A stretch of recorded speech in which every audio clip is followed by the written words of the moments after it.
When I first got interested in politics, it was the start of the Tea Party movement. And the top priority of Republicans was to lower taxes. It was lower taxes, oppose the bailouts, oppose the stimulus package. It was all fiscal responsibility. It's all that mattered. And there's this big Tea Party movement, and we're going to elect people to bring government back down to its constitutionally approved size. And that's got pretty much nowhere. We got like a few congressmen in, I guess. In 2007, like the start of the Tea Party movement, federal spending was $2.7 trillion. Today, 16 years later, it's not 2.7, it's 6.2. So, how to do? What's the fruit? It did not reverse the trend of federal growth, that's for sure. Maybe it slowed it down. Like maybe it'd be worse if it weren't for the Tea Party movement, but I doubt it. Everything's changed. Our perceptions of everything have changed. Barack Obama carefully crafted and manipulated the numbers when he was president to make sure that his stimulus package was below $1 trillion. It was $787 billion. That was the pitch. $787 billion. Obamacare carefully crafted and manipulated over 10 years, et cetera, to keep it under $1 trillion. $940 billion. Had to keep it under $1 trillion. And now we're just like proposing $3 trillion infrastructure bills. Oh, there's another 1.7 trillion, 4 trillion, here's $1 trillion to Ukraine, whatever. No one cares. Over the last few years, have moved away from fiscal issues to focus more on social issues. But that's not right either. I mean, we can walk and chew gum, and in many ways they're related. They're combined with the idea that those people, as Ronald Reagan said, those people way over there in a far off distant capital, they know what's better for you than you do yourself. Whether that's true for your child's gender identity or how to best manage the economy, it's the same. It's the same, those people. It's the point. Whether it's fiscal or social, it's the same. Because those people want to treat you like you're just a piece on a chessboard. That's what Adam Smith talked about. Adam Smith was the invisible hand, the 18th century economist. He said, the man of system, this is Democrats, is apt to be very wise in his own conceit and is so enamored with the supposed beauty of his own ideal plan of government that he cannot suffer the smallest deviation from any part of it. He seems to imagine that he can arrange the different members of a giant society, 330 million Americans, with as much ease as the hand arranges the different pieces upon a chessboard. That was Adam Smith. It's arrogance. It's arrogance. And it's as true with tax policy as it is with Green New Deal policy, but you can see how those are all the same. All their social programs, I mean, they would call a Green New Deal a social program, but that requires money. Where do they get the money? They steal it from you via taxes. We're going to talk with Grover Norquist in just a couple minutes, a couple other guests as well. But before we do that, let's get a broad overview of some big picture tax issues, sort of like jog our memory about fiscal issues, and just some ways to think about taxes. I got 5 points I want to share with you before we get going here. First, it's never enough. It's never enough. Those far off people in a far off distant capital, they will always come up with new ways to take your money because they think it's their money. This is very important to understand. Progressives think that all of the money is their money, and they let you keep some of it out of the goodness of their heart. Now, you don't think this way, so it's very difficult to fathom this. But you can see it whenever someone mentions a tax cut. All right, so a tax cut means you get to keep more of your money. You earn it, you keep more of it, right? That's how we think. But the Democrat will say, oh, we can't afford that. We can't afford it. What do you mean you can't afford a tax cut? Because in their mind, you keeping more of your money is them spending it.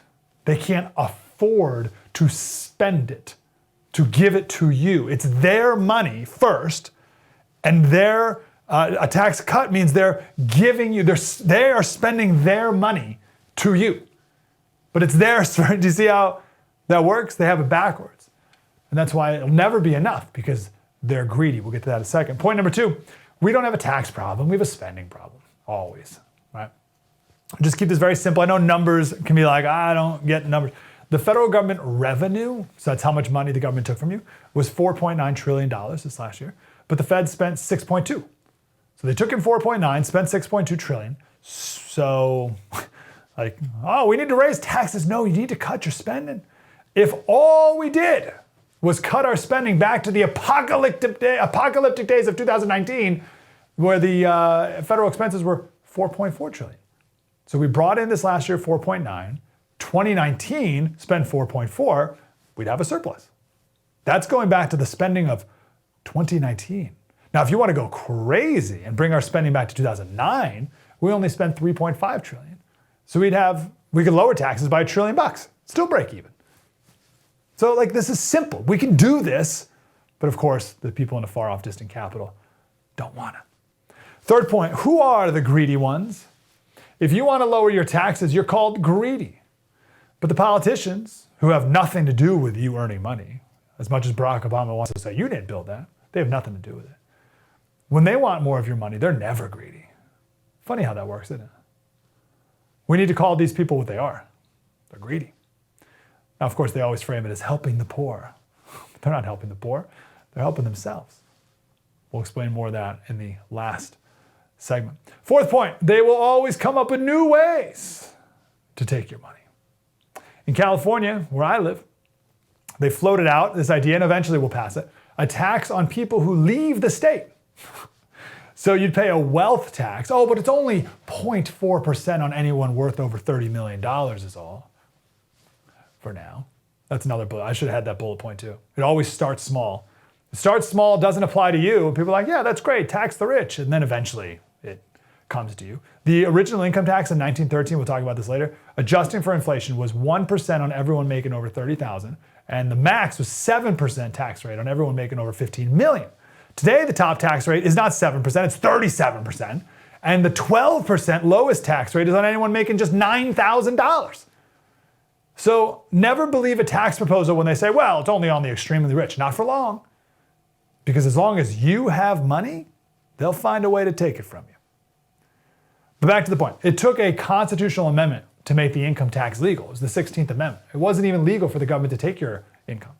A wealth tax, which is a tax on the things you own, that's not constitutional, but California wants it. They want to tax your wealth. But what they would do is, even if you move out of California, they would tax your wealth for the next 10 years. And the argument is, well, you were only able to earn that money because you lived in California. So when you move, we're still entitled to some of that money. Isn't that amazing? They'll always come up with ways to take more of your money. Fifth point, inflation is a tax. It's actually the worst tax. It's the most insidious tax. If you put $1,000 in a piggy bank in 2010, the money's worth like $600 you can buy like $600 worth of stuff. You've lost money. You've gone backwards. Now, inflation hurts everyone, but it hurts poor people the most. Because rich people it's easier for them to put their money in real estate, gold, stuff like that. Lower income people keep it in cash and losing money every single day. So there's some big principle stuff to keep in mind, just to jog your memory. If you've been like me, where I started on fiscal stuff and then I've really been focusing on social, and I'm like, oh wait, taxes? What do I need to know? Those are 5 big picture principles of fiscal conservatism we need to be aware of. Number 1, it'll never be enough. Taxes. Number 2, it's a spending problem. Number 3, who are those greedy ones again? Number 4, they'll always come up with new ways to take your money. And number 5, inflation is a tax. And also, let's put to death this line that I used to say. I used to say, well, I'm a fiscal conservative, but a social liberal or a social moderate. I used to say that. And it's a way to say, I want lower taxes, but I'm not mean. I want lower taxes, but I'm a nice person. No. Tax policy is social policy. Social policy is tax policy. I want lower taxes. I want more freedom. I want less power for people in DC to control your lives. That is not fiscal policy. That is social conservatism. Lower taxes, more freedom, less power for them, more autonomy for me. That is social conservatism.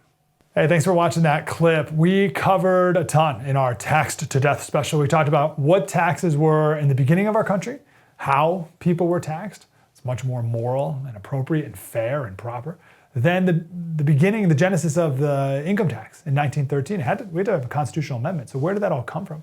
And then the future of taxing. California, they want to pass a wealth tax and tax you when you leave the state. What is going on here? How different from our founding fathers' vision? That's all available on thefirsttv.com and the First TV app, a free download right now. The special is called Taxed to Death.